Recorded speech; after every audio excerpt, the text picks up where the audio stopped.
envié una copia del prólogo a la crítica de Marx de 1859, que es un texto muy interesante porque es uno de los lugares donde Marx con mucha claridad expone en qué consiste eso del materialismo histórico, lo que luego se ha conocido como el materialismo histórico, y expone cierta prevención que hay que tener con respecto a los textos que nos interesa reflexionar sobre ella antes de meternos en la historia de Israel.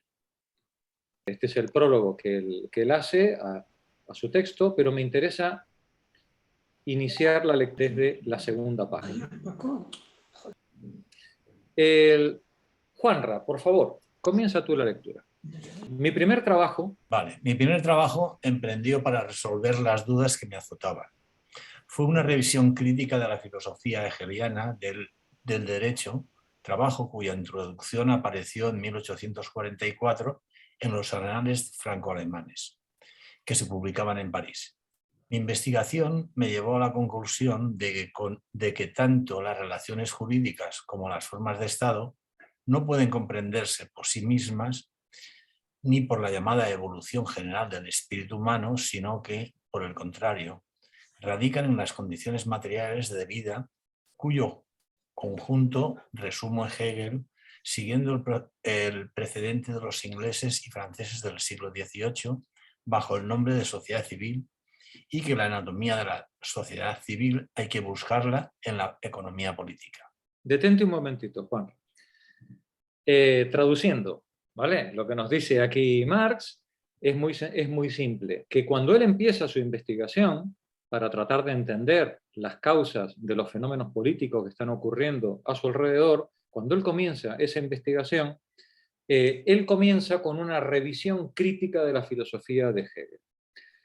Esa investigación le llevó a la conclusión de que tanto las relaciones jurídicas como la forma del Estado, las relaciones políticas que hay dentro del Estado, no pueden comprenderse, dice, por sí mismas, ni por una evolución del espíritu que nos ha llevado de una posición a otra, no, sino que por el contrario, esas relaciones jurídicas y esas formas políticas radican en las condiciones materiales de vida de la sociedad civil, dice, y que la anatomía de esa sociedad civil hay que buscarla en la economía política. Ahí es cuando Marx deja de lado sus estudios filosóficos para empezar a volcarse en los estudios de economía política a los que finalmente dedicará la totalidad de su vida. Elvi, continúa tú, por favor. En Bruselas,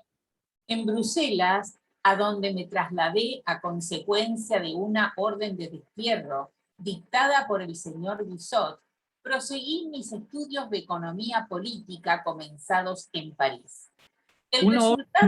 Una orden de destierro, ¿vale? Recordemos, es decir, Marx huye a París perseguido por la policía. ¿El cuñado? Claro, sí, lo quería decir, gracias María, decir, es su cuñado el que va por él y lo persigue con inquina durante toda su vida, ¿vale? Es decir, su propio cuñado, para que luego digamos lo de la familia, ¿vale? Sí, adelante María. El resultado general al que llegué y que una vez obtenido sirvió de hilo conductor a mis estudios, puede resumirse así. En la producción social de su vida, los hombres establecen determinadas relaciones necesarias e independientes de su voluntad. Relaciones de producción que corresponden a una fase determinada de desarrollo de sus fuerzas productivas materiales. Detente un momentito, Elvi. Repito, en la producción social de su vida, en la construcción de las relaciones sociales de las personas, los hombres establecen determinadas relaciones que son independientes de su voluntad. Las personas no elegimos, o elegimos muy poquito, de la forma en la que nos relacionamos con nuestros congéneres. Esas relaciones que son independientes de la voluntad, dice, son relaciones de producción que corresponden o se corresponden con determinada fase del desarrollo de las fuerzas productivas. No son iguales las relaciones que establece un ser humano en una sociedad campesina que las relaciones sociales que se establecen en una sociedad industrial, en un burgo comercial, en una sociedad esclavista, en una sociedad feudal, con siervos. No son las mismas las relaciones que se establecen en una organización como la Iglesia Católica que en un club de fútbol, que en una comuna. En función de las relaciones de producción y del estadio económico y tecnológico que hay presente en cada momento, las personas establecen ciertas relaciones con sus congéneros que son independientes de su voluntad. Vivimos, nacemos, diría Heidegger, somos arrojados a un mundo que es previo a nosotros, a nuestro nacimiento, y en ese mundo en el que hemos sido arrojados, pues tenemos que aprender a sobrevivir, a relacionarnos y a comportarnos en función de unas relaciones de producción y de una estructura social, de un lenguaje que nosotros no elegimos. Siendo consciente de ello, podemos empezar a reflexionar sobre esas relaciones de producción, ese lenguaje, esas formas políticas, e intentar comprenderlas y, si no nos gustan, intentar cambiarlas. Nosotros no las elegimos. Ni elegimos los recursos con los que vamos a intentar comprender o vamos a intentar cambiar esas relaciones. Continúa, Elvi, por favor. El conjunto de estas relaciones... El conjunto de estas relaciones de producción forma la estructura económica de la sociedad, la base real sobre la que se levanta la superestructura jurídica y política, y a la que corresponden determinadas formas de conciencia social. Detente otra vez. Sí. Detente otra vez. Dice, el conjunto de estas relaciones de producción forma la estructura económica de la sociedad, el vértice en el cual la sociedad humana se relaciona con la naturaleza, para arrancar de la naturaleza los insumos energéticos, vitaminas, proteínas, que necesita para poder vivir. Los seres humanos no nos relacionamos con la naturaleza de forma independiente. Los seres humanos nos relacionamos con la naturaleza siempre mediados por nuestra comunidad. Y esa comunidad se organiza sobre una estructura de producción, sobre una estructura económica. Cuando nosotros nos relacionamos con la naturaleza a través de esa estructura económica. Esa estructura económica, dice Marx, por usar su palabra, es la base sobre la que se levanta la superestructura jurídica y política y a la que corresponden determinadas formas de conciencia social, de ideología.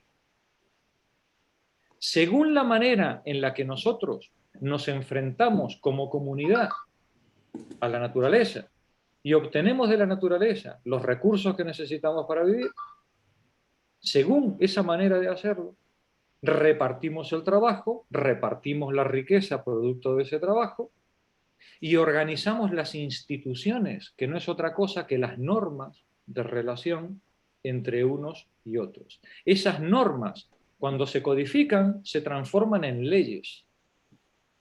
Pues bien, la estructura económica, el modo de producción, determina, condiciona fuertemente la superestructura jurídica, política e ideológica, es decir, la manera en la que los seres humanos, cuando nos miramos al espejo, nos vemos. Así, según el modo de producción, un esclavo puede ser cosas muy diferentes.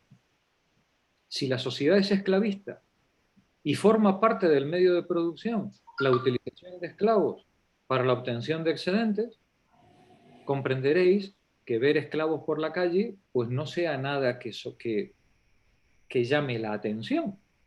Es más, la ambición de todo esclavo es algún día progresar, ser un emprendedor y tener muchos esclavos. ¿Vale? Sí, no es un problema que genere, digamos, contradicciones morales a la mayor parte de la gente. ¿Por qué? Porque la manera en la que se resuelven los problemas económicos, los problemas vitales en el vértice naturaleza-cultura, es la manera en la que se determinan las relaciones jurídicas y la ideología.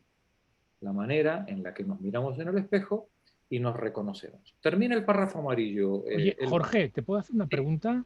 Sí, sí, adelante. Mira, aquí dice que la base forma parte de la estructura jurídica y política, y también habría que incluir la religiosa, ¿no? Bueno, sí, sí, por supuesto, por supuesto. Cuando hablamos de la conciencia social, cuando él habla de la conciencia social, está hablando de la estructura ideológica dentro de la cual la religión es uno de los elementos. La religión forma parte de esa superestructura ideológica que, pero cuidado, cuidado con lo que vamos a interpretar. Una superestructura ideológica que no es un mero reflejo del modo de producción. ¿Vale? Es una consecuencia del modo de producción. Está condicionada por el modo de producción. Pero esa superestructura ideológica puede revertir sobre el modo de producción. En la medida en la que los seres humanos son conscientes y pueden modificar o pueden intentar modificar sus condiciones materiales de vida. En Marx no hay un determinismo. Hay una mutua imbricación, hay un condicionamiento. Si queréis, un fuerte condicionamiento, sobre todo basado en la ignorancia. Marx, recordemos, es un ilustrado, ¿vale? Y como tal considera que uno de los grandes defectos del ser humano, una de sus grandes debilidades, pasa por la ignorancia. En la medida en la que somos conscientes de las limitaciones que tenemos, del corsé en el que hemos nacido, bueno, podemos empezar a plantearnos liberarnos de ese corsé. ¿Vale? Entonces, podríamos decir, traduciendo a Marx al castellano actual, podríamos decir que la estructura económica o la infraestructura económica condiciona fuertemente la superestructura jurídica, política e ideológica. En la medida en la que los seres humanos son capaces de hacer una reflexión sobre ese condicionamiento, pueden entonces poner en marcha los mecanismos de emancipación que estén a su alcance. Aquí no hay magia, ¿vale? Porque cada generación tiene sus corsés y tiene sus problemas y sus ignorancias, pero bueno, pero con esa conciencia, y esto es muy psicoanalítico también, de ahí que el psicoanálisis también haya heredado buena parte de este planteamiento, a partir de esa conciencia puede iniciarse la acción política. Una acción política no utópica. ¿Por qué Marx critica a los socialistas utópicos? Porque no tienen en cuenta la realidad material, porque creen que esto es cuestión de hablar que la gente se entiende, que esto es cuestión de ser más éticos, y Marx dice, no, mira, esto no va de ética, esto va de relaciones de producción. Y cuando tú te ganas la vida con esclavos, difícilmente vas a ver al esclavo como un problema. Cuando tú te ganas la vida explotando niños, explotando mano de obra asalariada, difícilmente vas a encontrar en esa cuestión algo moralmente reprobable. Es más, vas a llegar a la conclusión, si esa persona fuera más lista, dejaría de ser asalariada. Y lo que la ciencia nos enseña, nos va a decir Marx, es que hay estructuras de dominación que son independientes de la voluntad de las personas. Y en las que las personas nacemos y no elegimos el lugar en el que nacemos. Podemos elegir luego cómo vivimos, si somos conscientes de esa estructura, pero no elegimos las reglas de juego. Para cambiar las reglas de juego, tenemos que estar en conocimiento de cómo es esa estructura y haber hecho el trabajo crítico de haber desmontado nuestra posición de privilegio y ver si con todas esas herramientas podemos hacer algo por intervenir sobre la estructura. Pero el marco ideológico, jurídico y político van a estar siempre elevándose por encima o dando cuenta o justificando esas relaciones sociales y relaciones de producción. Si queremos cambiar el marco ideológico, más nos vale que hagamos algo por cambiar el marco de relaciones sociales y de relaciones de producción. Si no, seguiremos como los sansimonianos y los fourieristas, construyendo mundos ideales en el papel, que jamás podremos llevar a la realidad en la política. ¿Sí? Adelante, Elvi, termina el párrafo amarillo. El modo de producción de la vida material condiciona el proceso de la vida social, política y espiritual en general. No es la conciencia del hombre la que determina su ser, sino por el contrario, el ser social es lo que determina su conciencia. Este es el párrafo, yo creo que es el más citado, el más citado del vocabulario marciano, ¿no? Sí, nos dice Marx, el modo de producción de la vida material condiciona, que no determina, condiciona el proceso de la vida social, política y espiritual en general. Y aquí con un coletazo muy hegeliano, no es la conciencia del hombre la que determina su ser, su esencia, no es la conciencia del hombre, no somos los seres humanos los que decimos, ay, yo ahora quiero ser progre. No, ¿vale? Sí. No es la conciencia no determina la esencia de las personas, sino que es el ser social, mi lugar en las relaciones de producción y en las relaciones sociales, lo que determina mi conciencia. Entonces no decidimos, estamos decididos. El conjunto nos... Claro, mientras somos ignorantes de esto, probablemente estemos, salvo alguna mente privilegiada, el común de los mortales, estamos fuertemente atados a nuestro ser social.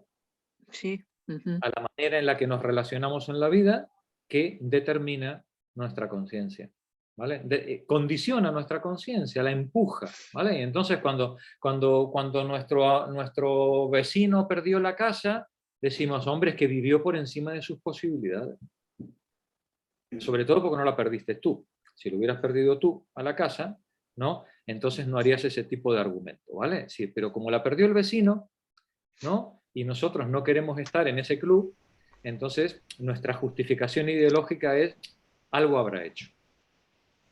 Vivió por encima de sus posibilidades, es que claro, se hizo operación de estética mientras pedía la hipoteca para el piso, ¿no? Pues no pretenderás, ¿vale? Nadie quiere estar en el club de los perdedores, ¿verdad que sí? Y como nadie quiere estar en el club de los perdedores, todos tendemos a justificar nuestra buena posición en función de nuestro mérito y la mala posición del vecino en función de sus malas decisiones. Sí. Es el cuñadismo de, ¿no? Pues... Llegaba al extremo. Sí, bueno, pero es el que nos rodea, ¿eh? Es el que nos rodea y en el que más de una de nosotras nos habremos visto más de una vez reconocidos. Porque ¿quién está libre de haber acusado a alguien de ser responsable de lo que le está pasando en la vida? Es verdad, hay una parte de responsabilidad, por supuesto, ¿no? Pero no responsabilidad. Hay condiciones estructurales que colocan a las personas en relaciones sociales y relaciones de producción que no han elegido. Las que nacéis mujeres no elegís vuestra posición femenina dentro de la sociedad. Vuestra posición femenina es una atribución de género que os viene atribuida por una estructura patriarcal. Luego vosotras podréis leer a Simone de Beauvoir ¿no? y decir, Nancy Fraser. Nancy Fraser, ¿no? No, esto no es así, ya, sí. Pero eso viene después. Habéis nacido en una estructura patriarcal. Y esa estructura patriarcal os ha condicionado fuertemente, no solamente en vuestras expectativas, sino en lo que vuestros vecinos esperan de vosotros. Sí. Y como vosotras necesitáis vivir, para poder vivir tenéis que satisfacer la demanda de vuestros vecinos, o intentarlo.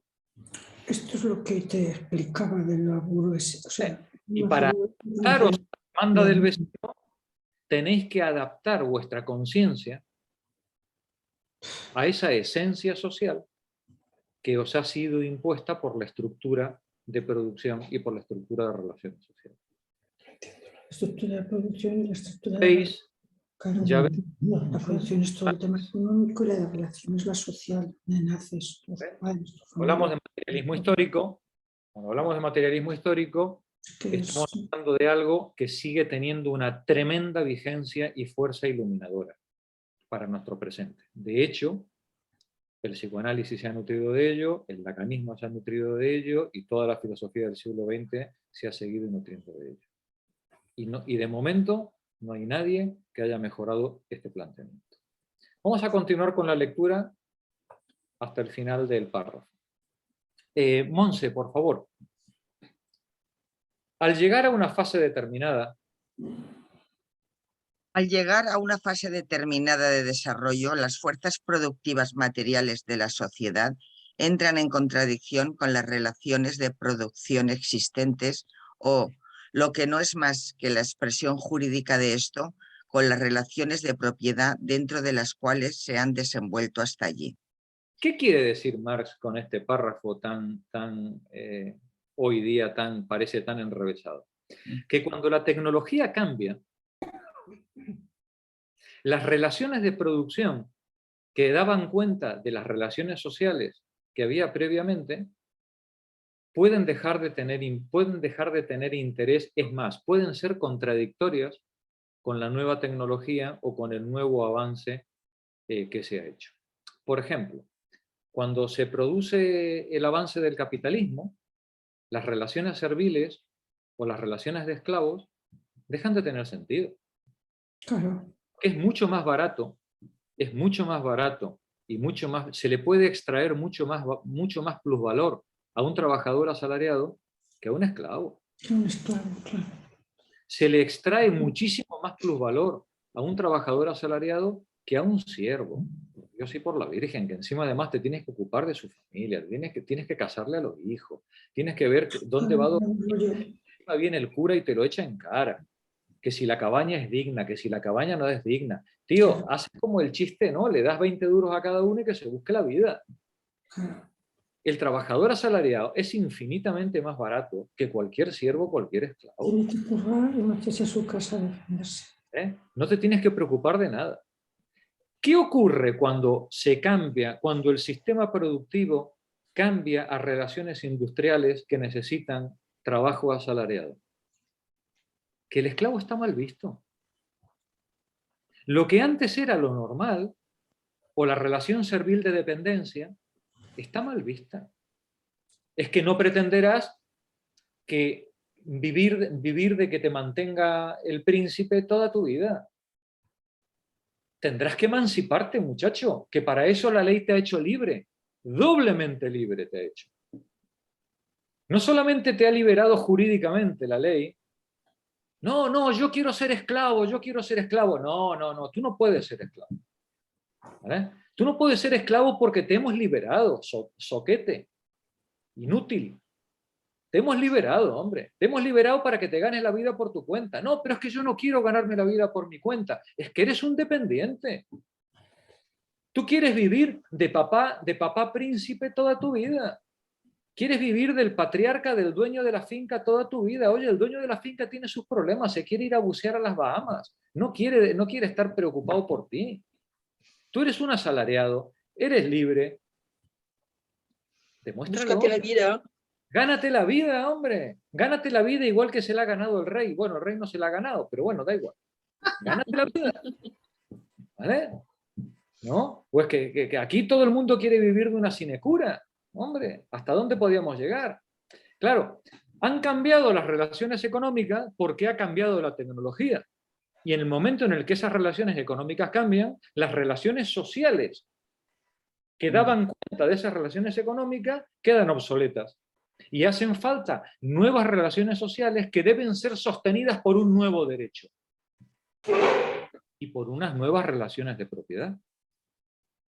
Si antes las tierras del pueblo eran del común, porque eran el usufructo que tenía la dinastía a través del feudo, esas tierras que tienen que ser puestas a disposición capitalista para su explotación por mano de obra asalariada, tienen que ser loteadas, alambradas y puestas en producción.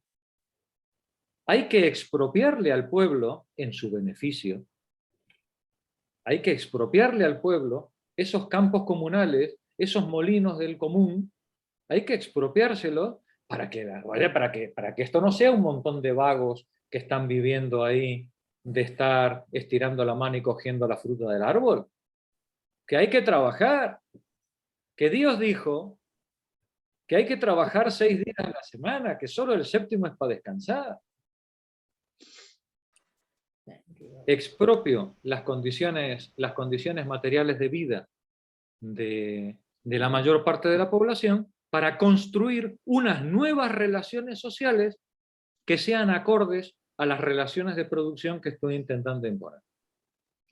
Para poder transformar esas relaciones sociales, yo necesito un derecho nuevo. Ahí los compañeros de Sara tienen mucho trabajo en eso. Construir unas nuevas relaciones jurídicas que sostengan con punición a los díscolos. Necesito un Estado represor que garantice el cumplimiento de las nuevas relaciones de producción y, sobre todo, necesito un aparato ideológico en forma de educación, religión, moral, que haga que la mayor parte de la gente cumpla con lo que se espera de ellos sin necesidad de recurrir a la policía. Monse, continúa la lectura. Ya veis que de cada párrafo sale un tratado, ¿eh? Sí. ¿Vale? Adelante, Monse. De formas de desarrollo de las fuerzas productivas, estas relaciones se convierten en trabas suyas y se abre así una época de revolución social. Al cambiar la base económica se transforma, más o menos rápidamente, toda la inmensa superestructura erigida sobre ella. Cuando se estudian esas transformaciones hay que distinguir siempre entre los cambios materiales ocurridos en las condiciones económicas de producción y que pueden apreciarse con la exactitud propia de las ciencias naturales y las formas jurídicas, políticas, religiosas, artísticas o filosóficas. En una palabra, las formas ideológicas en que los hombres adquieren conciencia de este conflicto y luchan por resolverlo. Detente un momentito. Fijaos mira, cómo afina aquí Marx, ¿no? Dice, cuando hacemos un estudio de estas transformaciones, de estas revoluciones que se producen, las revoluciones no tienen por qué ser progres, ¿eh? Pueden ser revoluciones en el sentido de la esclavitud, ¿no? Cuando se hacen estas revoluciones, dice Marx, y se estudian estas transformaciones, hay que distinguir siempre entre los cambios materiales ocurridos en las condiciones económicas de producción y que pueden verse, apreciarse con la exactitud de una ciencia natural. Yo, para estudiar la máquina de vapor de Watt, vamos, lo único que tengo que hacer es cogerla, desmontarla y analizarla, ¿vale? Como si estuviera ante cualquier objeto de la ciencia natural. Hay que distinguir eso de, dice Marx, de las formas jurídicas, políticas, religiosas, artísticas o filosóficas. Amalio, en una palabra, las formas ideológicas en que los seres humanos adquieren conciencia de este conflicto y luchan por resolverlo. La forma, nos dice Marx, jurídica, política, religiosa, artística, filosófica. Es la manera en la que los seres humanos se explican a sí mismos y justifican, dan cuenta de las cosas que les ocurren en la vida. Y ahora sigo leyendo yo a Montse. Y del mismo modo, y esto grabadlo con fuego, y del mismo modo que no podemos juzgar a un individuo por lo que piensa de sí, no podemos juzgar a estas épocas por su conciencia. Cuando vamos a juzgar una época, no podemos juzgarla por su derecho, por su religión, por su ideología. No. Eso es lo que la época piensa de sí misma. Para poder juzgar a esa época, tenemos que ir a las condiciones materiales, como haría cualquier científico, a las condiciones materiales, y ver cómo esas condiciones materiales dan cuenta de la superestructura ideológica que la justifica. Continúa, Montse. Vamos a ver, no podemos la conciencia. Empieza de nuevo. Y del mismo modo.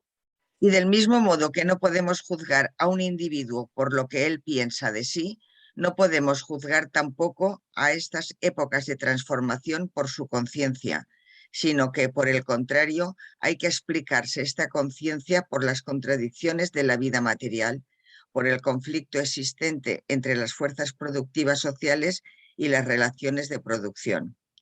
Ninguna formación social desaparece antes de que se desarrollen todas las fuerzas productivas que caben dentro de ella y jamás aparecen nuevas y más elevadas relaciones de producción antes de que las condiciones materiales para su existencia hayan madurado dentro de la propia sociedad antigua. Por eso, la humanidad se propone siempre únicamente los objetivos que puede alcanzar, porque mirando mejor se encontrará siempre que estos objetivos solo surgen cuando ya se dan, o por lo menos se están gestando, las condiciones materiales para su realización. Claro. ¿Podía Aristóteles plantearse un trabajo industrial con mano de obra asalariada y con pago a través de bancos? No. No. Estaba completamente fuera de su horizonte de comprensión. Él podía plantearse lo que estaba dentro del marco de posibilidades del mundo en el que él vivía. ¿Vale? Adelante, Montse. A grandes rasgos podemos designar como otras tantas épocas de progreso en la formación económica de la sociedad el modo de producción asiático, el antiguo, el feudal y el moderno burgués. Las relaciones burguesas de producción son la última forma antagónica del proceso social de producción. Antagónica no en el sentido de un antagonismo individual, sino de un antagonismo que proviene de las condiciones sociales de vida de los individuos.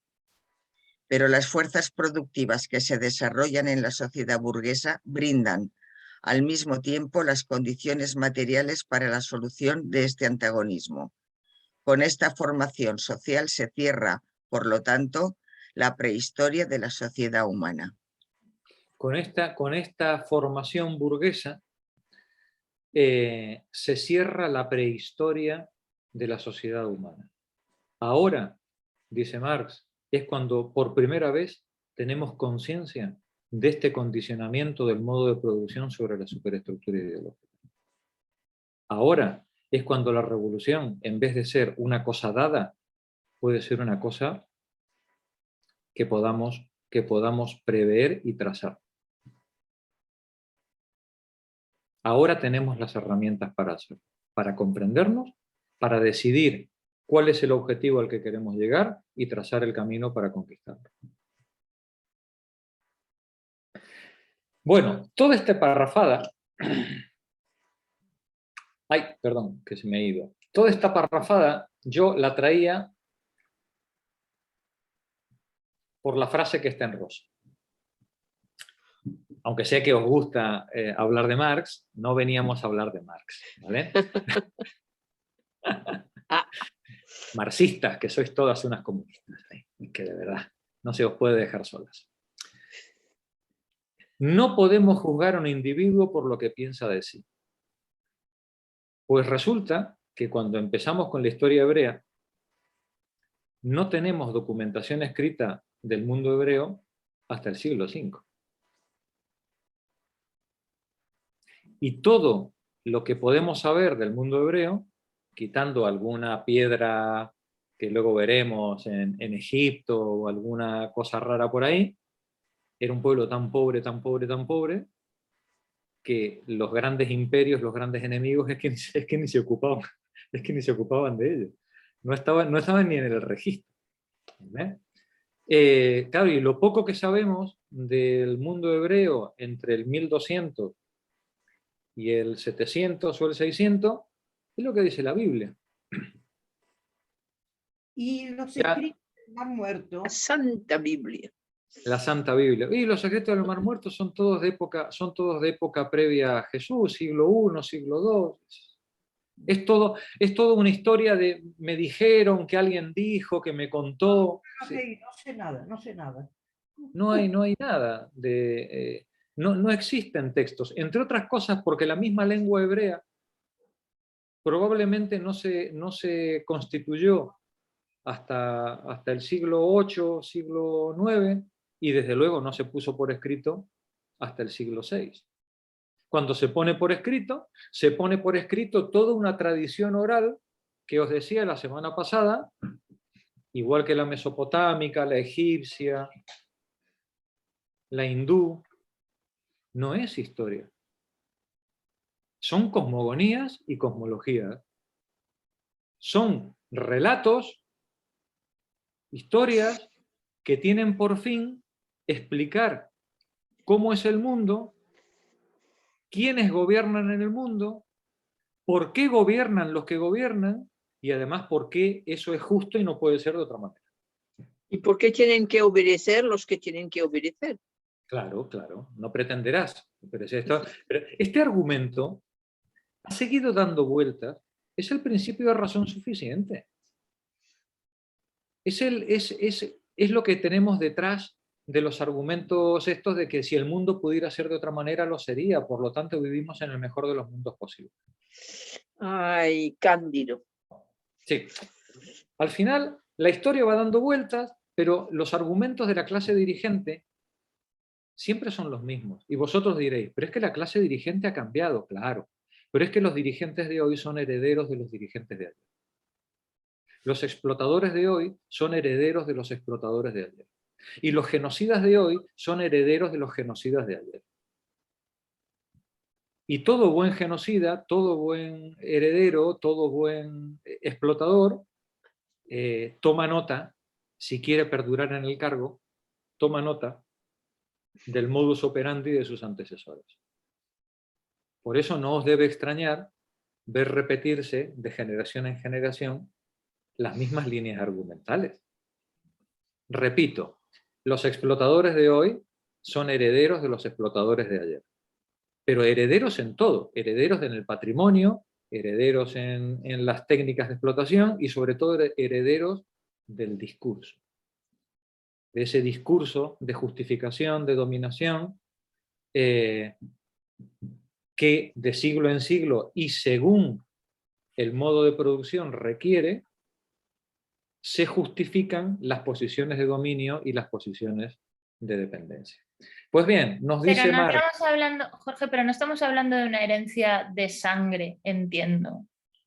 Que eso es una de las cosas que más sigue perdurando en el tiempo. ¿Por qué yo no puedo ser heredero de mis padres y tener el mismo patrimonio que mis padres? O porque yo tengo que... Eso ha llegado hasta nuestros días, pero está desde hace mucho tiempo. Y es una cosa que ha preocupado siempre, desde el inicio, al menos lo que yo conozco de la parte de derecho.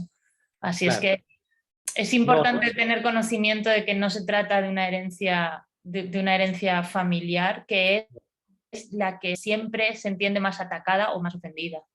Es una herencia política, es la herencia del poder. Los poderosos de hoy son herederos de los poderosos de ayer. ¿Y por qué tendría que cambiar las cosas? Es decir, ¿cómo vamos a hacer para que cambien las cosas? Si desde la noche de los tiempos no ha cambiado. ¿qué podemos hacer? En algún lugar tomamos un camino equivocado. Eso, pero no podemos hacer marcha atrás. No, marcha atrás no. Lo que sí podemos es cambiar de sendero. Pero para cambiar de sendero, primero, hay que ser conscientes de que equivocamos el camino. Y segundo, necesitamos trazar el nuevo sendero. Y eso, compañeras, nos diría Carlitos, eso no se hace por mera voluntad. Eso se hace estudiando. ¿Vale? Aprendiendo, comprendiendo y sobre todo rastreando los errores del pasado, donde nuestros antepasados, donde los perdedores erraron el camino, y darnos cuenta de que esos perdedores tuvieron otras alternativas que no fueron capaces de ver. Que para nosotros es muy fácil verlas, claro, a aguas pasadas es muy fácil ver los errores de la generación anterior, ¿no? Pero lo importante es que cuando Margaret Thatcher y sus secuaces nos dicen no hay alternativa, Tina, no hay alternativa, cuando nos dicen eso, lo importante es que sepamos que nosotros, igual que nuestros antepasados, tenemos alternativas. Otra cosa es que no las veamos, porque igual que nuestros antepasados, ya nos decía Stefan Zweig, ¿no? En El mundo de ayer, decía, toda generación es ciega a los condicionamientos de su época. Es una condena, pero que seamos ciegos a los condicionamientos de nuestra época, porque no tenemos el don de la omnisciencia ni de la ubicuidad, salvo Juan, que es el único que está en dos pantallas al mismo tiempo. Como no tenemos esa conciencia, lo único que podemos hacer es mirar hacia nuestro pasado para ver qué oportunidades se desperdiciaron y tratar de descubrir cuáles son las que están en nuestro presente y que nos permitan elegir una senda alternativa. Estoy asesinando a Walter Benjamin con lo que acabo de decir, pero creo que se entiende, ¿no? Ese concepto de iluminación. Necesitamos ver el pasado, porque en el pasado vamos a ver esos destellos de iluminación, esos golpes de luz, a veces claroscuros, que los contemporáneos no pudieron ver, pero que nosotros sí podemos ver. Que nosotros sí podemos ver. Y de alguna manera nos pueden servir para iluminar nuestro presente. Así que ánimo, compañeras, que aquí hay partido. Y diréis, ¿y por qué os pongo este mapa? Por cierto, el monte Ararat. Rusia ahí, Dios. Pues sí, Rusia. Los malos de los rusos, siempre por medio, hasta en el mapa del hebraísmo primitivo. ¿Por qué? No van a probar más la Sputnik. Yo tengo la Sputnik y no la tienen en Europa, y ahora con esto peor. Olvídate, la Sputnik, eso es... Maléfica. Comunismo en vena, es eso. Tal cual. Porque Noé, cuando termina su viaje con la nave... Con la nave, sí, con la... Y bajan las aguas, acaba en el monte Ararat. Sí. Ararat. Pero ¿cómo llegó Noé desde la Mesopotamia? ¿Cómo llegó desde la desembocadura del Éufrates y el Tigris hasta el monte Ararat? No, es que Noé seguramente nunca estuvo en el monte Ararat, pero eso los hebreos no lo sabían. ¿Vale?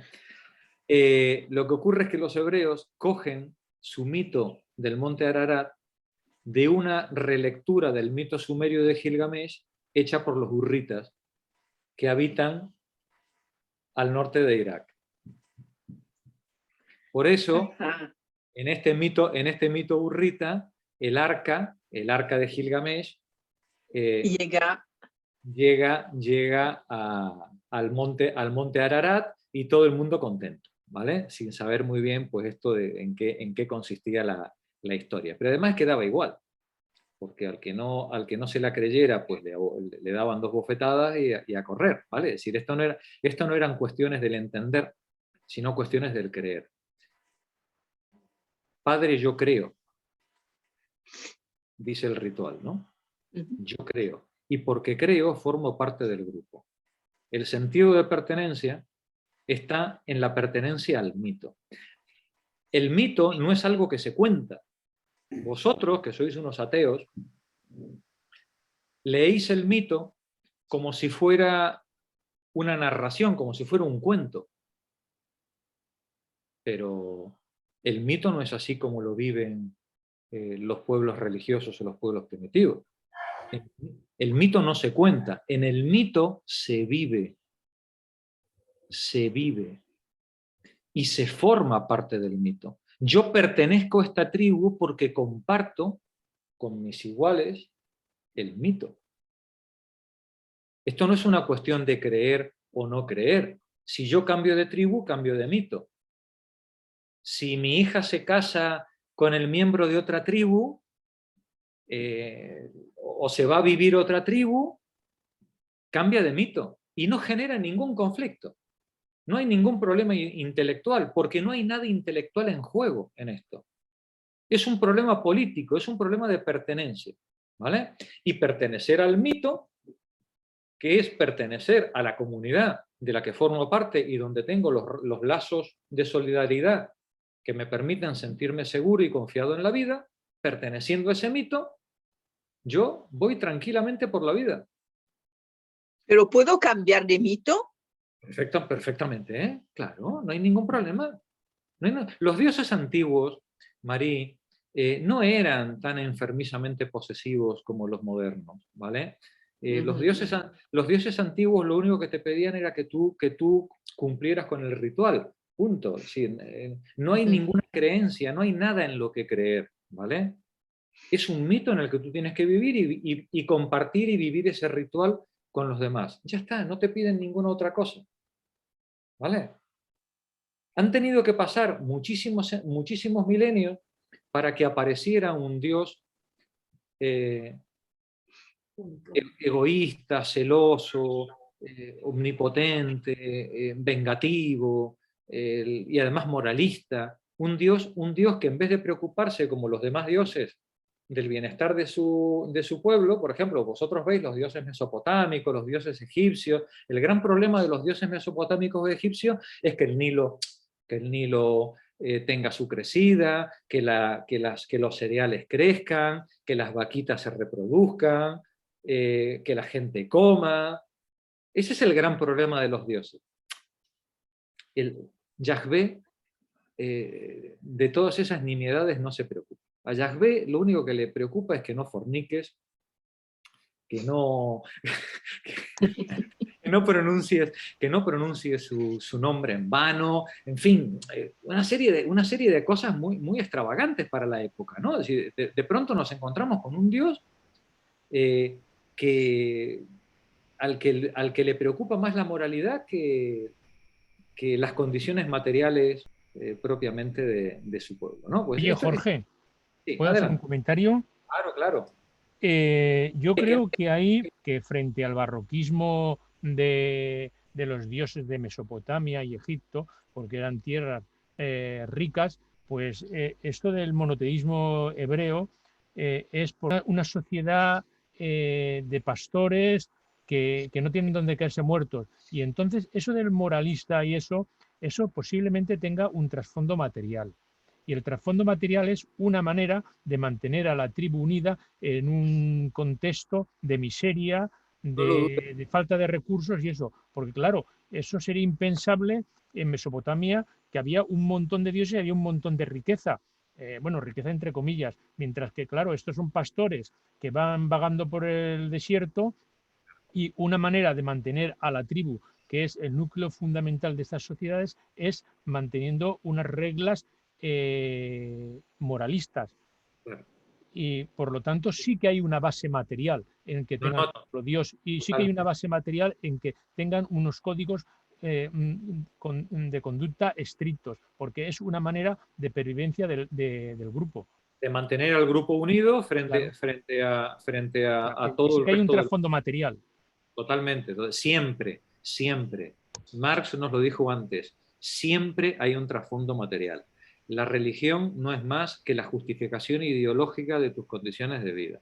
Y cuando aparece este Dios celoso, posesivo, carnicero, genocida en el mundo, es un Dios que da cuenta de unas condiciones materiales de vida que exigen precisamente pues, una unidad muy violenta y muy cerrada para mantener al grupo. Muy bien apuntado, Amalia. Bien, pues si vamos al Antiguo Testamento, recordando que no podemos pensar de un hombre lo que piensa, no podemos saber nada de un hombre preguntándole lo que piensa de sí mismo, ¿no? Recordemos que cuando leemos la Biblia... Son los judíos que hablan de los judíos. Estamos leyendo lo que los judíos cuentan de sí mismos, ¿vale? Entonces todo esto hay que cogerlo con pinzas, ¿no? Y ser muy prudentes a la hora de hacer elaboraciones. La sucesión de hechos que yo voy a contaros a partir de ahora, hasta Salomón, es una, igual que hice la semana pasada, pues he ido cogiendo de aquí y de allí una serie de hechos puntuales para tratar de construir una narración que elimine, digamos, toda la parte de justificación política e ideológica torpe que pueda haber en la Biblia. Pero no deja de ser una narración y probablemente el sustento histórico material que tenga sea tendente a cero, ¿vale? En todo caso, vamos a verlo porque vamos a ver que la historia del pueblo este está fuertemente unida a los pueblos vecinos y en la medida en la que está fuertemente unida, su mito fundacional también está relacionado con las historias reales de esos pueblos que había alrededor del mundo hebreo de la época, ¿vale? Vemos entonces así que el Pentateuco, que en algunas tradiciones es hexateuco, porque incluye el libro de Josué. El libro de Josué forma parte, digamos, en algunas interpretaciones de la primera parte considerada fundacional, ¿no? del judaísmo. Dice, tenemos el libro del Génesis, donde se relata la creación del mundo, la caída de Adán y Eva del Edén, la narración del diluvio universal, la Torre de Babel, lo que vimos del patriarca Abraham y la aparición de las 12 tribus, ¿no? Esto fue todo lo que vimos la semana anterior. Luego tenemos el Éxodo, donde el éxodo de los esclavos. Los 40 años en el desierto. 40 años en el desierto. Pensad que cuando hablamos del Éxodo, estamos hablando probablemente de una historia vinculada al mundo de los Ixos, a la ocupación de los Ixos, los semitas en el norte de Egipto, la caída de los Ixos, el sometimiento probablemente a la servidumbre o a la esclavitud de los semitas que quedaran viviendo una vez que los Ixos que los gobernantes fueron expulsados, las poblaciones que llevaban ahí cientos de años viviendo, pues seguramente se quedarían y serían pues de alguna manera explotadas o maltratadas por los nuevos gobernantes egipcios de pura cepa. Y finalmente con la debacle de los asaltos de los pueblos del mar en el 1200, estos semitas, ante la debacle del mundo egipcio, probablemente comienzan ese éxodo hacia lugares de mejor vida, que es lo que nos ha llegado a nosotros como el éxodo de Moisés. Luego lo veremos, porque ya os anticipé la semana pasada que Moisés probablemente no era el hijo de una semita que lo abandonó en una barca de juncos en el Nilo y que cogió la hija del faraón. Historia. Sino que probablemente Moisés sería un alto funcionario del gobierno de Amenhotep, del culto monoteísta al disco solar, y este alto mando del gobierno de Amenhotep, cuando el culto solar, el culto de Amarna, cae en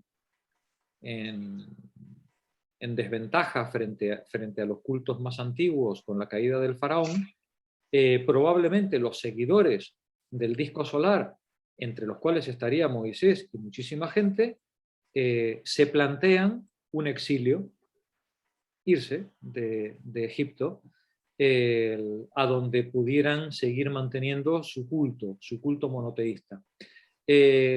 ¿Quiénes mantenían ese culto monoteísta? Bueno, pues este culto solar, que seguramente era madianita o venía de las tribus del desierto. Recordemos que la madre de Tutankamón y la madre de Amenhotep probablemente no eran egipcias, sino que eran cananeas, y seguramente este culto solar se fue elaborando en base a las tradiciones que habían entrado por Canaán.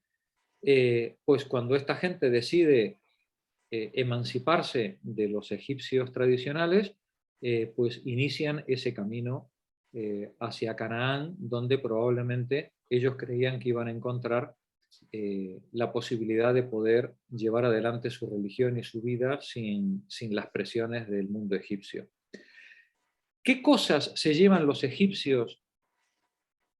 Perdón, ¿qué cosas se llevan estos semitas o egipcios reformados de Egipto? No se llevan solo el culto a Atón, se llevan la circuncisión. Yo sé que a la mayoría de vosotros os contaron que la circuncisión es un ritual hebreo. Pues para disgusto vuestro, la circuncisión ya tenía 1000 años de antigüedad en el mundo egipcio, mucho antes de que los semitas entraran en el mundo egipcio. ¿Vale? Y probablemente Moisés lleva en el Éxodo el ritual de la circuncisión, que es un ritual egipcio, que es el ritual de purificación por medio del cual los seres humanos se distinguen de todos los bárbaros, ¿no? Y es parte del ritual en el cual nos reconocemos, como en el mito, como pertenecientes a una misma comunidad. Estos son los... Bueno, y más. La mujer de Moisés, el suegro de Moisés es Yetro, recordaréis de la Biblia. Yetro es un sacerdote madianita, es un sacerdote del desierto arábigo. ¿Vale? Bien, probablemente hay una mixtura entre el culto a Atón y el culto de Yahvé, que es un culto madianita del desierto arábigo, y de esa mixtura surge la construcción ideológica que nos ha llegado como la religión hebraica. Hebraísmo, ¿no? La religión, el monoteísmo hebraico. Una mezcla entre la circuncisión, los descendientes de Abraham, las tribus de Israel, la persecución en Egipto, con el Dios celoso, este Dios tectónico, como antes señalaba Amalio, este Dios de la tierra pastoril, patriarcal, machista, celoso, violento, ¿no? Se produce una mixtura cuando estos pueblos egipcios en marcha entran en contacto con los pueblos de Canaán y van adaptando sus creencias y sus modos de comportamiento, los van integrando a los modos de comportamiento y creencia de los pueblos con los que se van topando en el camino. 40 años dan para mucho, ¿vale? Dan hasta para construir una religión nueva. Luego vemos el Levítico. Recordemos que el hermano de Moisés es el que organiza... El que entra en... El que organiza el culto, ¿no? Es decir, el padre, Aarón es el que organiza el culto y el responsable de la tribu de los levitas, ¿no? Luego tenemos los números, donde vemos los mandamientos dados durante el Sinaí, y finalmente la entrega de las tablas de la ley a Moisés. El tremendo enfado, el tremendo berrinche que pilla a Moisés cuando llega ilusionado con el becerro de oro, con su PDA, y se encuentra con que los otros están ahí adorando al becerro. Y entonces pues rompe las tablas, en fin, todo muy, muy tal. Pero Moisés rompe las tablas, pero el hermano se ocupa de asesinar a todos los díscolos, ¿no? Y a dejar ahí 3.600 cadáveres ahí tirados, no vaya que a alguien se le ocurra, lo decía antes Amalio, no vaya que a alguien se le ocurra querer volver a Egipto. ¿Vale? La unidad hay que mantenerla al precio de los muertos que sean necesarios. Y luego viene toda la historia de que si llovió maná, que si no llovió maná, que si le pegaba una pedrada a la piedra y salía agua, etcétera, etcétera. Dios, que es muy celoso, ya sabéis, les condena a los 40 años, porque Moisés, en vez de hablarle a la piedra, le había pegado con el palo. ¿No hay un palo que se transforma en serpiente? Puede ser. Yo creo que sí, que Moisés tira un palo al suelo y el palo se transforma en serpiente. No me acuerdo para qué fin, pero es una cosa que recuerdo. Da igual. En todo caso, digamos, yo por muchas de estas anécdotas he pasado por alto para no hacerlo eterno a este asunto. El asunto es que finalmente Moisés muere con vistas a la tierra prometida. Sí, pero no entra. Tenemos a las 12 tribus de Israel a las puertas de Palestina, y la pregunta es, ¿y qué había en Palestina? Claro, Palestina estaba densamente ocupada. ¿Vale? Claro. Estaba densamente ocupada desde hacía 5.000 años. ¿Vale? Estaba Palestina densamente ocupada. ¿Por qué se llama Palestina? Porque son los palestes. ¿Y quiénes son los palestes? Los que ocupan Palestina. Pues son los filisteos, que son griegos, probablemente, y si no son griegos, como mínimo son cretenses, que con las invasiones de los pueblos del mar, pues llegaron, saquearon, robaron todo lo que pudieron, y cuando no pudieron ir más, pues se quedaron afincados ahí en la costa de Canaán. De Gaza. Al sur, al norte recordemos que están los fenicios, al sur están los filisteos, al este, estamos siempre al oeste del Jordán, porque al este del Jordán tenemos las tribus de Edom, de los amonitas, luego al norte los arameos, ¿no? Tenemos tribus del interior, pero al oeste tenemos principalmente a los fenicios y a los filisteos, que son dos potencias regionales. Y claro, cuando estos pobres pastores llegan a Canaán, después de 40 años de estar dando vueltas por el desierto, claro, se encuentran con dos civilizaciones como la copa de un pino. Es verdad que son dos civilizaciones muy venidas a menos después de toda la debacle de la destrucción de los pueblos del mar y del hundimiento del mundo egipcio y del mundo hitita, pero siguen siendo poblaciones culturalmente muy desarrolladas. Han inventado el alfabeto en Ugarit, el comercio fenicio se mueve por todo el Mediterráneo, los filisteos son probablemente los mejores marinos de la tierra en ese momento histórico. Es decir, estamos en comparación con los hebreos, son la noche y el día. Si los hebreos llegan pobrecitos con sus cabras, con sus ovejas, con su ganado, es decir, y llegan y se encuentran con gente que vive de la agricultura, llegan a un mundo agrícola, y estos son pastores.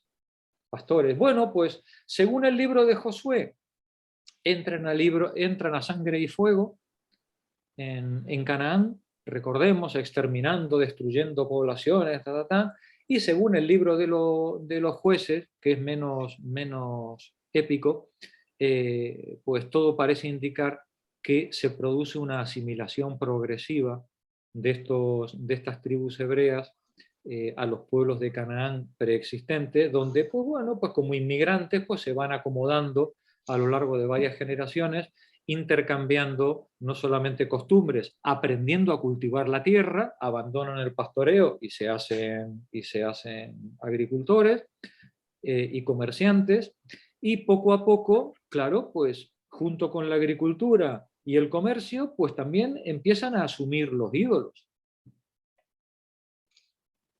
¿Cuál era el dios de la zona de Canaán? Los Baal. ¿Quiénes eran los Baal? ¿O cómo se representaba a los Baal? No me acuerdo. Con cuernos. Como el diablo. Claro, así nos lo han contado, así nos lo ha contado la tradición judía. Claro. Resulta que los Baales eran dioses de la agricultura, dioses de la fertilidad. Entonces la vaca, igual que en Egipto, era el dios, pues, al que todo el mundo le rendía tributo, ¿no? Uno de los dioses principales, y era un dios con cuernos. Ahí ya tenéis una primera representación del mal, el eje del mal, diría Bush, ¿no? El eje del mal de la época, ¿no? Son estos pobres dioses agrícolas, generalmente divinidades femeninas, con los pechos al descubierto, madre mía, qué barbaridad. No solamente con cuernos, sino además con los pechos al descubierto, que claro, para estos pueblos pastores primitivos, pues seguramente, y sobre todo para sus sacerdotes, pues serían, pues, lo peor de lo peor y lo más temible. Sobre todo temible porque eran pueblos ricos, pueblos donde se vivía bien, donde se vivía tranquilamente, y claro, y aquello podía desmontar cualquier pretensión de liderazgo que tuviera cualquiera de estos jueces o caudillos o jefecillos locales. El resto del texto, yo creo que no merece la pena, ya os lo miráis vosotros por vuestra cuenta. Lo que me interesa es que después de estos libros principales del Antiguo Testamento, luego tenemos los libros sapienciales, que está el libro de Job, que es una maravilla, que la comentaremos cuando llegue el momento. El libro de los Salmos es principalmente de David, no tiene mayor interés. Los Proverbios son muy interesantes. El Eclesiastes es una maravilla, atribuido a Salomón, y por supuesto el Cantar de los Cantares, que es probablemente Salomón. el poema erótico más antiguo de los que tenemos conocimiento, o de los más antiguos. Dentro de unas semanas, a lo mejor el viernes que viene o el otro, dos compañeras nos van a regalar una lectura ¿cómo se dice? Cuando imitas el personaje, dramatizada, una lectura dramatizada del Cantar de los Cantares, ¿vale? Así que estaos preparadas, no voy a decir quién, ¿vale? Pero estaos preparadas, que dos compañeras se han ofrecido, 3 compañeras se han ofrecido para hacer uno de novio, otro de novia y otro de coro, ¿vale? Son 20 minutos y es muy bonito, es un texto precioso. Bien. Y luego finalmente ya tenemos los libros de los profetas, donde ahí tenemos al gran Jeremías, que ya hablaremos en su momento. Y luego los profetas, vaya por Dios. Es que se me mueve el texto. Vale, entonces, la estructura de la Biblia, la veis, es muy sencilla. Es, en primer lugar, los libros del Hexateuco o el Pentateuco. Luego tenemos los libros históricos, que son los libros en los que se narra la genealogía de los distintos reyes y los distintos sucesos en la época histórica, desde Ruth hasta Esther. Luego tenemos los libros sapienciales, Job, Salmos, Proverbios, Eclesiastes, Cantar de los Cantares, Sabiduría y Eclesiástico. Luego finalmente los libros proféticos. No sé por qué en la Biblia los Macabeos 1 y 2, que forman parte de los libros históricos, están al final en vez de estar al principio. Misterios de la Iglesia que los ordena como les da la gana, ¿vale? Que para eso son ellos los que tienen el poder de hacerlo. Bien, vamos entonces ya a donde queríamos llegar. La primera vez que aparece la palabra hebreo, la palabra de Israel en algún lugar, es en esta piedra de Merentab de aproximadamente el 1200. Y como veis además, ahí os lo he marcado en un circulito a pie de página, ¿vale? Ni siquiera aparece en una parte principal. ¿Y qué es lo que viene a decir? Pues viene a decir que el faraón persiguió a estos israelitas, los mató a todos y de su pueblo no queda ni la semilla. ¿Qué nos diría Marx? No os confiéis de lo que la gente cuenta de sí misma, ¿vale? ¿Vale?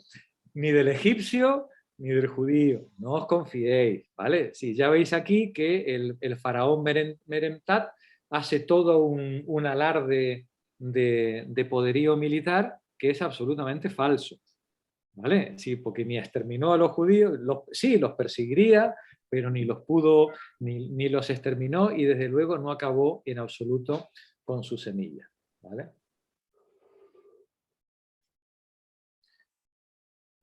En azul tenéis la interpretación que yo os hice antes, que es muy provocadora, con respecto a lo siguiente: la religión que traen los migrantes de Moisés se mezcla con los usos y religiones locales. Freud, en un texto de 1938, que es probablemente el último, no sé si es el último o el anteúltimo que escribe antes de morir, él muere 3-4 meses después de la publicación de este texto, que es Moisés y el monoteísmo hebraico. Él dedica, son casi 100 páginas maravillosas que él dedica a este análisis. Merece muchísimo la pena ese texto, pero no os voy a obligar a leerlo, no os preocupéis.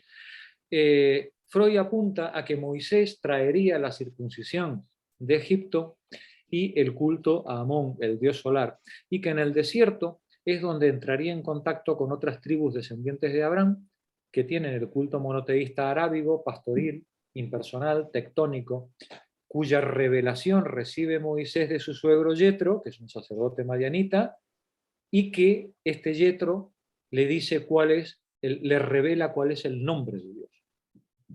Y el nombre de Dios resulta que es Yahvé, ¿no? Porque ha llegado a nosotros por Jehová. Yahvé. Eso quiere decir que Moisés venía de Egipto con Dios con otro nombre.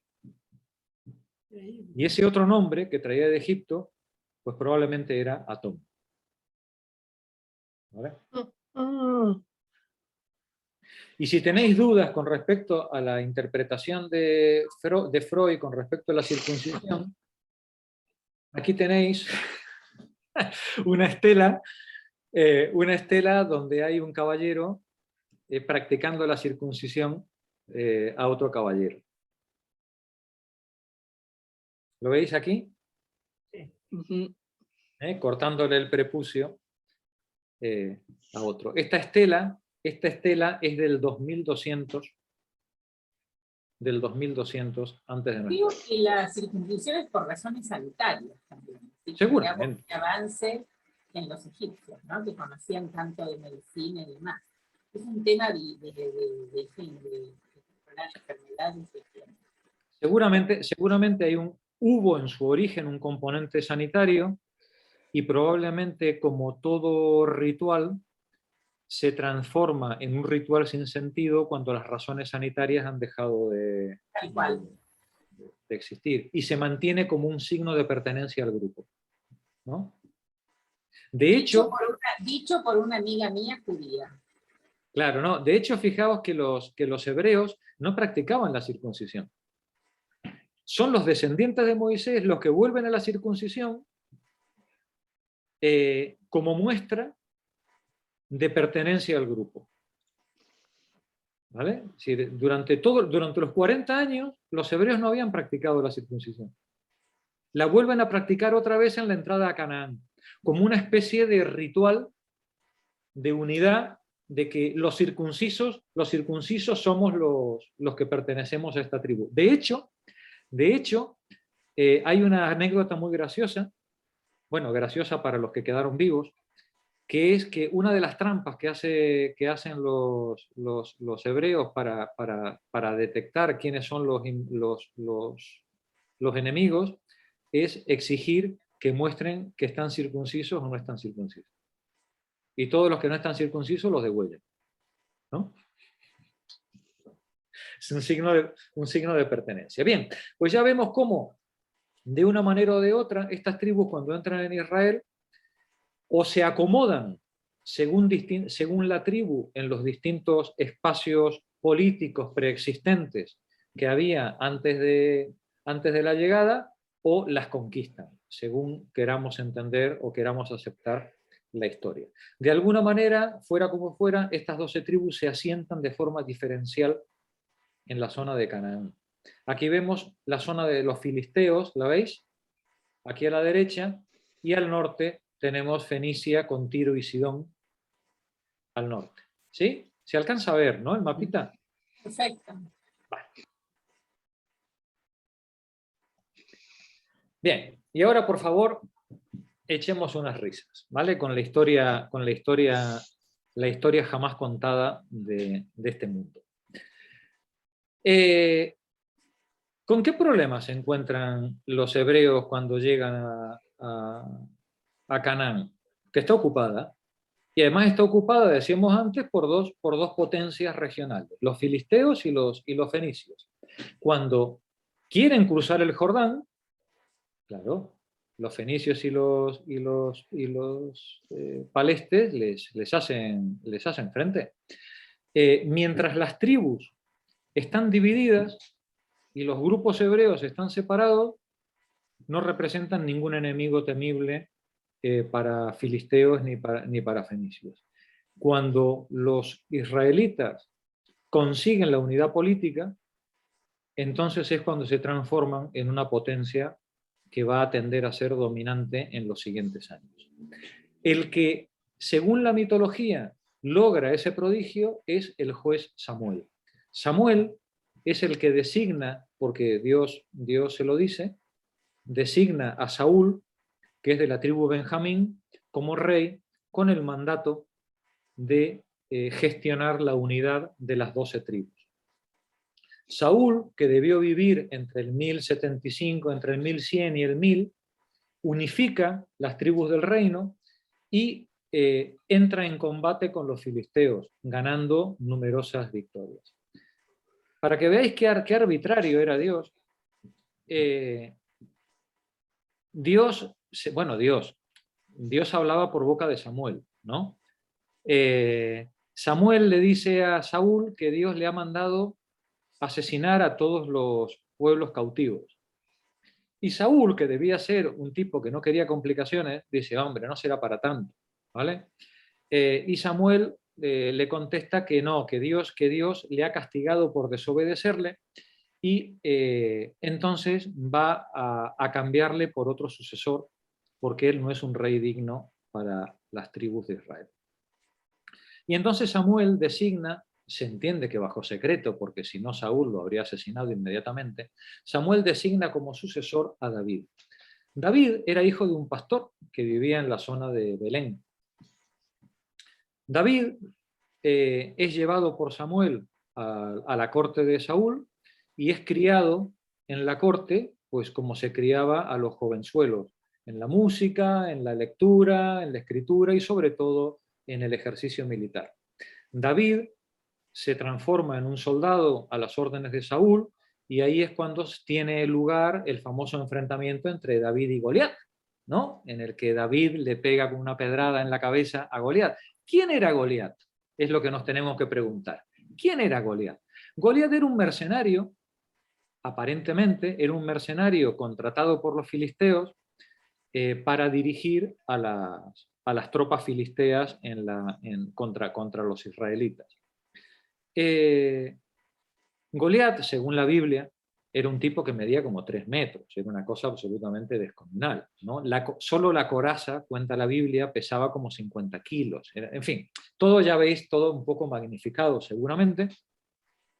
El asunto es que Goliat reta en combate singular a cualquier israelita que quiera enfrentarse a él, con la condición de que quien gane, gana la guerra y gana y captura al ejército contrario. Que los ejércitos, mirad qué civilizado Goliat, mirad qué civilizado, los ejércitos no tienen por qué desangrarse, sino que dos héroes al estilo griego, al más puro estilo de los héroes homéricos, ¿no?, que se enfrenten y así se decida la contienda. Pues bien, David da un paso al frente y dice, aquí estoy yo, le abre la cabeza de una pedrada a Goliat, y no contento con eso, ¿no habíamos quedado en que el que ganaba, ganaba la guerra?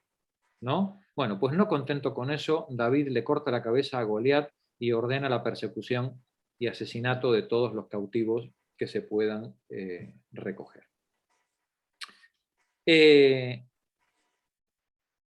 David se transforma en un militar prestigioso dentro del mundo israelí a las órdenes de Saúl. Y como era usual en la época, David se enamora de uno de los chicos de Saúl, de Jonathan. Cuando habléis de Jonathan, recordad a Patroclo, recordáis, hay varios casos similares, ¿no?, en la historia heroica, en la cual, digamos, el amor de las mujeres es un amor demasiado bajo para un héroe, ¿no? Un héroe solo puede encontrar el amor verdadero con otro héroe. En un igual, ¿no? Claro, en un igual. Bueno, pues este igual de David parece ser que fue Jonathan, uno de los hijos de Saúl. Sin embargo, como tiene que tener hijos y Dios no era tan poderoso como para conseguir esas cosas, David se casa con otra de las hijas de Saúl, que es Mical, hermana de Jonathan. No tengo la menor idea, no he sido capaz de desentrañar cuál es la razón por la cual Saúl se enfada. No, es imposible, ¿vale? Lo he rastreado, he intentado rastrearlo por todos lados. El asunto es que Saúl se pone muy celoso. No sé si del amor de David por Jonathan o del amor de David con Mical, o porque David fuera un guerrero victorioso. Ve tú a saber. El asunto es que Saúl se enfada muchísimo y David tiene que huir y ponerse a resguardo porque parece que van a por él a matar. ¿A dónde va a buscar resguardo David? A los filisteos. Es asombroso. Es verdaderamente increíble la historia. Es decir, pero no habíamos quedado en que los filisteos eran los enemigos mortales del pueblo de Israel, ¿no? Sí. Y resulta que David, cuando tiene que ir a buscar protección, va a buscar protección entre los enemigos, después de haber matado a no sé cuántos tropecientos miles de los enemigos, ¿no? Oye, pues resulta que el rey de los filisteos, Aquís, no solamente le hace sitio y lo protege, sino que lo colma de joyas y le hace un lugar en su ejército y en su corte. Todo parece indicar una traición como la copa de un pino, ¿no?, por parte de David con respecto al pueblo de Israel. No importa. El asunto es que David se queda con Aquís, el rey filisteo, y claro, y los filisteos están en guerra con los israelitas, ¿no? Con lo cual los filisteos, cuando van a la guerra con Israel, David dice, yo aquí el primero, yo soy el primero de los generales, yo quiero ir en contra de aquel. Claro, afortunadamente para David, los generales de Aquís, que no eran tontos, dicen, no, tío, ¿cómo vamos a ir a la guerra contra los israelitas con un general israelí? Es que hemos perdido la cabeza, ¿no? Y entonces no le permiten unirse al ejército invasor. Así y todo, los filisteos consiguen machacar al pobre Saúl, que se encuentra finalmente arrinconado en la batalla de Gilboá, cerca de Jerusalén, a mitad del Jordán. Se encuentra arrinconado ahí y, temiendo ser capturado, se suicida él con sus generales y con los hijos. Se suicidan ahí. Solo sobrevive uno de los hijos de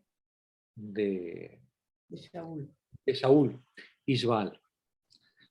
Y entonces, este tío, que se ha ido a trabajar como mercenario durante un montón de años al ejército filisteo, se presenta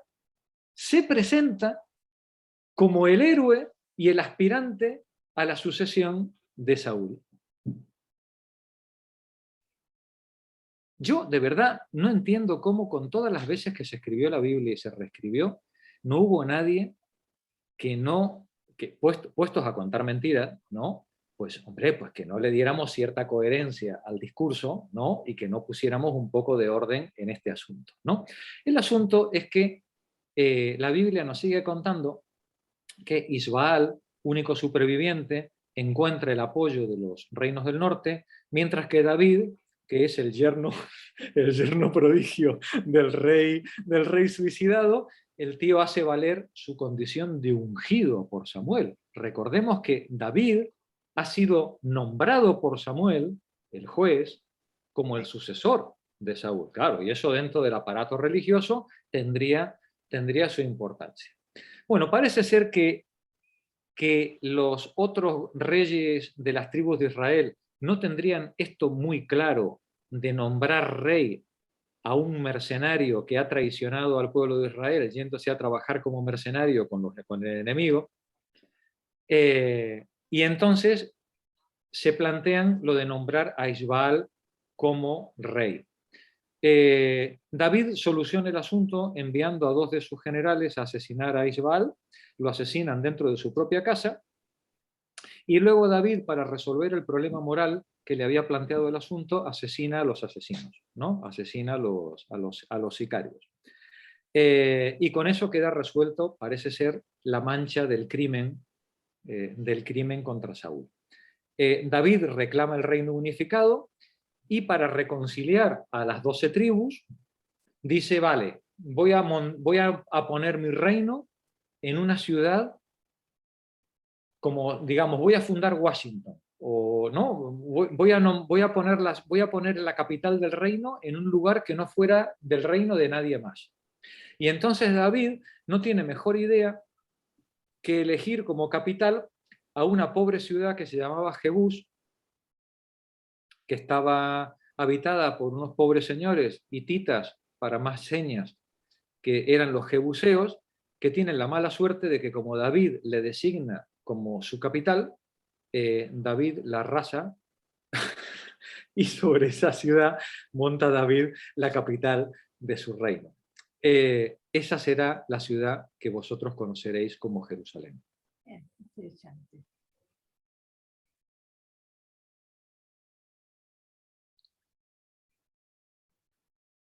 Y este David, que era un perlas, ya lo veis, ¿no?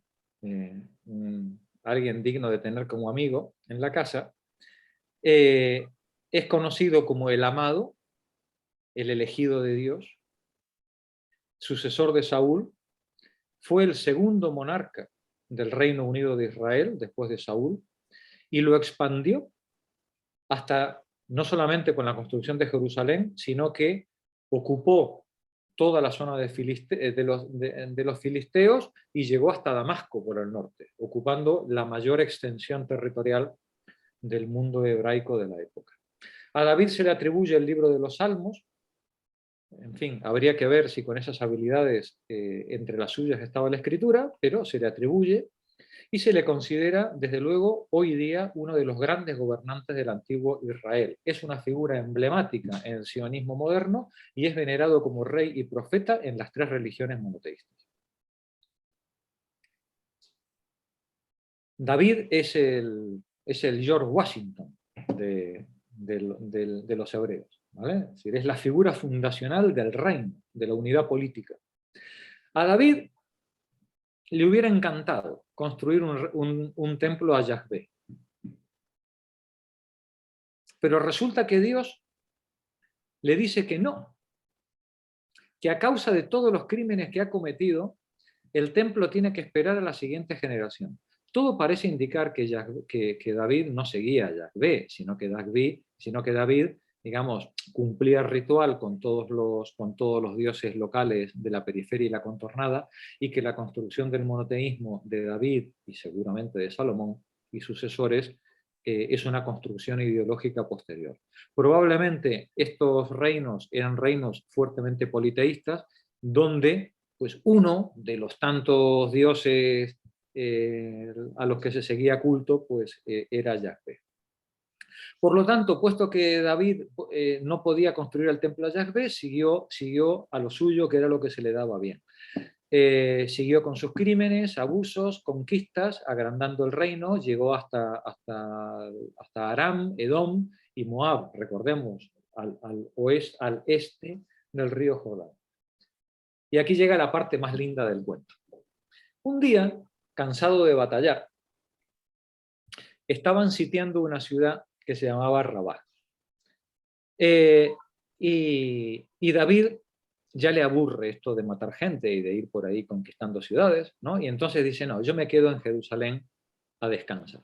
Y echando la siesta, cuando se levanta de la siesta, sale a la terraza y ve que en la terraza de enfrente hay una señora despampanante dándose un baño. Demasiado. Eso para David el conquistador, ya fue demasiado. Y entonces David llama a la señora, que se llama Betsabé, la famosa Betsabé, llama a la señora a visitarla a palacio, tienen un encuentro sexual, parece ser de lo más intenso, o al menos suficientemente intenso como para que Betsabé se quede preñada.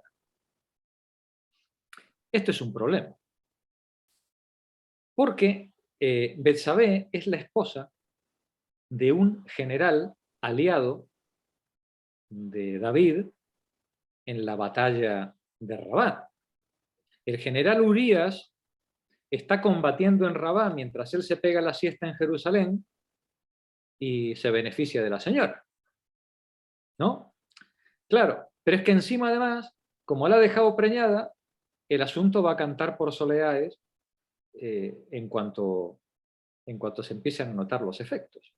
Y resulta que, chicos, recordemos que nuestro Dios es un Dios extremadamente moralista, ¿vale?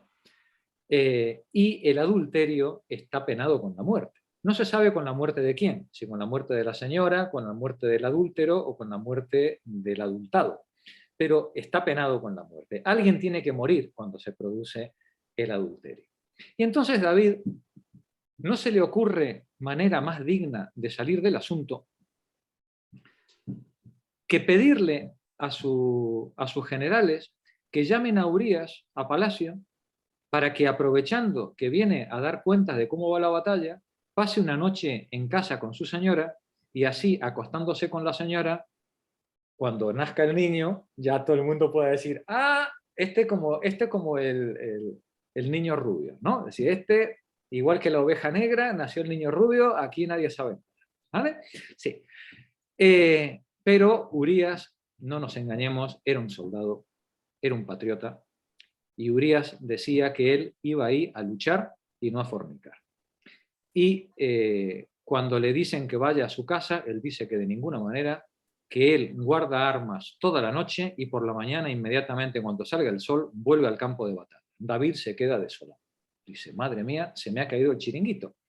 No hay manera de cargarle al niño al general Urías. Plan B. ¿Cuál es el plan B de David? Llama a sus generales y les dice, poned a Urías en el lugar más peligroso del combate para aseguraros de que muera lo antes posible. Y entonces a Urías le encargan con su destacamento atacar un lugar absolutamente inaccesible, en el que lógicamente es muerto de forma inmediata, él y todos los suyos, y los generales vuelven, les hace el encargo que cuando vuelvan con el cadáver de Urías, cuando vuelvan con el cadáver, que vuelvan con toda la pompa de que, ¡ah, qué gran general, qué héroe, cómo ha muerto!, ¿no? Para que el Estado pueda hacer las pompas fúnebres adecuadas y guardar el luto y que todo el mundo pueda llorar al general como Dios manda, y así poder pasar página a un asunto tan desagradable. Efectivamente, vuelven los generales con el cadáver de Urías y se hacen todas las pompas de rigor. La señora Betsabé guarda luto 7 días y al 7º día se casa con David.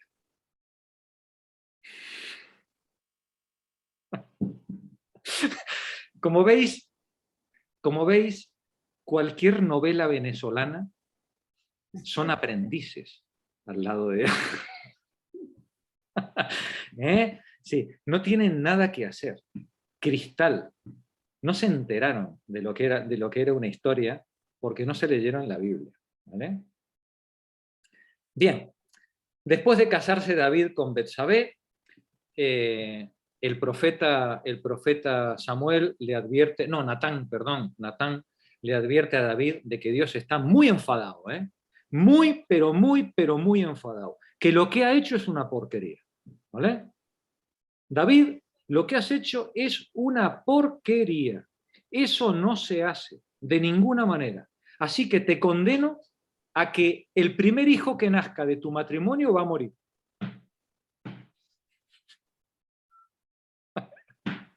Y uno dice, pero ¿qué culpa tenía la criatura? ¿No? Si estábamos enfadados con David, ¿por qué no matamos a David? ¿No? Sí, no. El muerto tiene que ser el primogénito de Betsabé y David. Y entonces, la profecía condena a David no solo a que muera su primogénito, y yo veto a saber dónde realmente reside la maldición, ¿no? Le condena a la muerte del primogénito y a tener una larga descendencia, ¿no? Las dos cosas, ¿vale? Una de las dos o las dos juntas constituyen evidentemente pues un verdadero malfario para el pobre David, que arrastra el resto de su vida entre la pena que le duró poco, le duró 7 días de la muerte de su hijo. Mira, como los 7 días del luto por Urías, ¿no? Y los tejemanejes de los hijos que empiezan a pelearse por la sucesión de David. Uno de ellos, Absalón, quiere suceder a David antes de que David muera. Y David, con todo el dolor de su corazón, le manda a asesinar. Era sangriento, ¿eh? No, era práctico. Era práctico. Era un hombre práctico, ¿vale? Hoy sí. Diríamos que era pragmático. Pragmático, ¿vale? Y no leyó el Maquiavelo. Y no leyó el Maquiavelo. No, yo creo que más bien Maquiavelo leyó.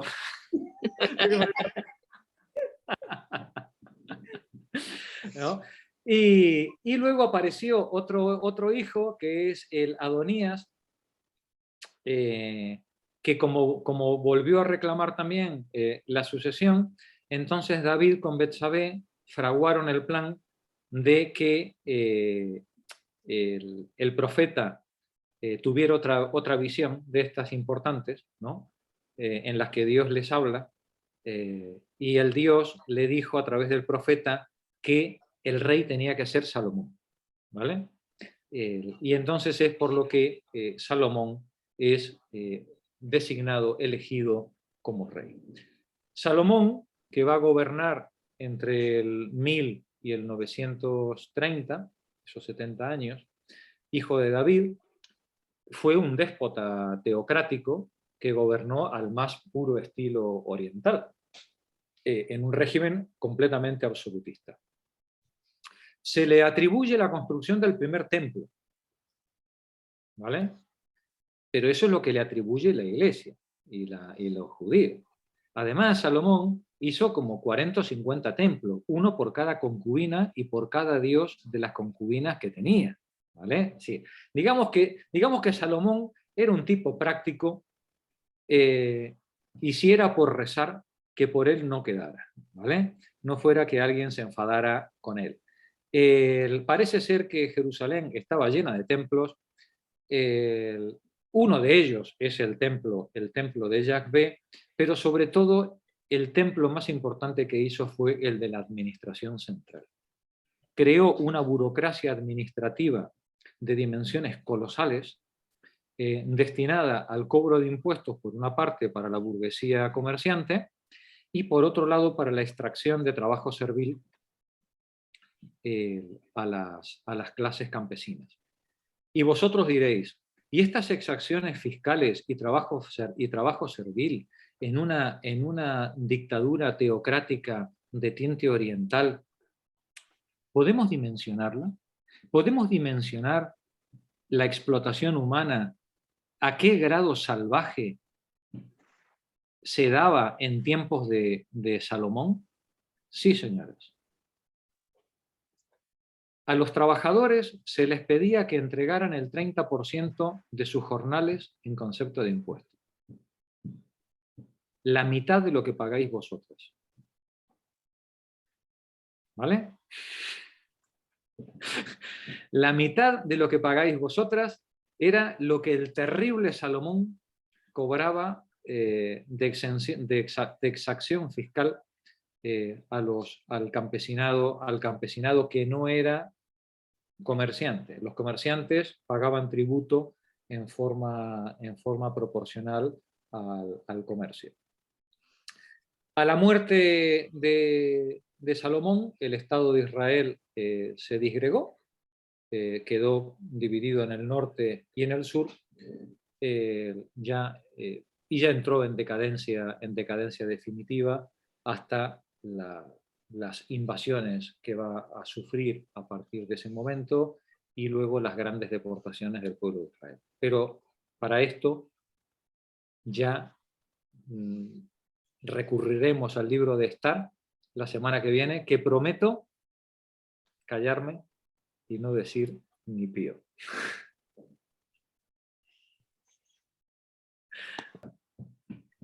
Vamos a ir todos al infierno. Lo que es interesante en el tema de las religiones es que todas tienen la misma estructura. Es el Dios, que es el que avala al gobernante, al rey o a quien fuera, el pueblo de sacerdotes o guerreros que los protegen, y después el pueblo que, bueno, hagan lo que quieran. Así es. Lo que me alucina de todo esto es la capacidad de mediatización que ha tenido, bueno, que tienen las religiones para que lo que nos llega es un halo o un manto de bondad y de humildad y de todos los valores de buenos que se puedan determinar cuando está plagado de sangre, fuego, traiciones, infidelidades, desastres manifiestos, batallas, guerras, conquistas. Es una cosa espectacular. Real como la vida misma. En la Iglesia Católica con Jesús, cuando Jesús, eso está muy bien en la película de Scorsese, cuando Jesús echa a los mercaderes de la iglesia, no va a decirles, por favor, los saca con todos, los otros que eran unos matones, ustedes se van de acá no se comercia y a los palos. No es que les dice, por favor, miren, acá no se puede. No, nada de eso. Nada. No, la diplomacia brilla por su ausencia. Claro. Y la religión de la católica es muy violenta. Pero es que lo de David es una traición. No, lo de David es terrible. Yo no la conocía. Lo de David es terrible. Lo que estudiando y viendo la vida de estos personajes no tiene nada que envidiarle a los del panteón griego, a los dioses griegos. O sea, está claro que, por ejemplo, el Moisés, el gran caudillo, el gran legislador, son mitos. El David, un guerrero, el otro no sé qué. O sea, que todos parecen que están... Los mitos es bueno, como... Son héroes como los homéricos. Claro. Sí, héroes. Lo que pasa es que aquí ha tenido una trascendencia teológica que bueno. Claro. A ver cómo vendemos. Han tenido un uso. En realidad los usan para la verdadera. Claro. Es que claro, luego imaginaros, luego llega el San Pablo y San Pedro, ¿no? Y a ver cómo venden el caballo, ¿no? Es decir, a ver cómo vendo toda esta historia que parezca un cuento De hadas. de hadas, ¿no? Sí, y es sanguinario todo. Pero se sabe que la Santa Biblia es uno de los libros más sanguinarios del mundo. Si vas buscando, es que es terrible, ¿eh? Terrible. ¿La historia de Urías la conocíais vosotros, la historia de Betsabé? Yo no. Mm. Sí, yo Betsabé sí sí. que había Betsabé, mandado. sí.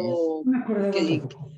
Betsabé, sí. Es que hay pocas historias tan despreciables.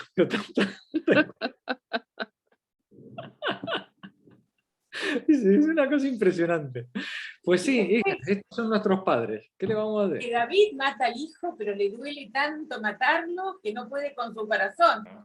Como dirían los toreros, es arte.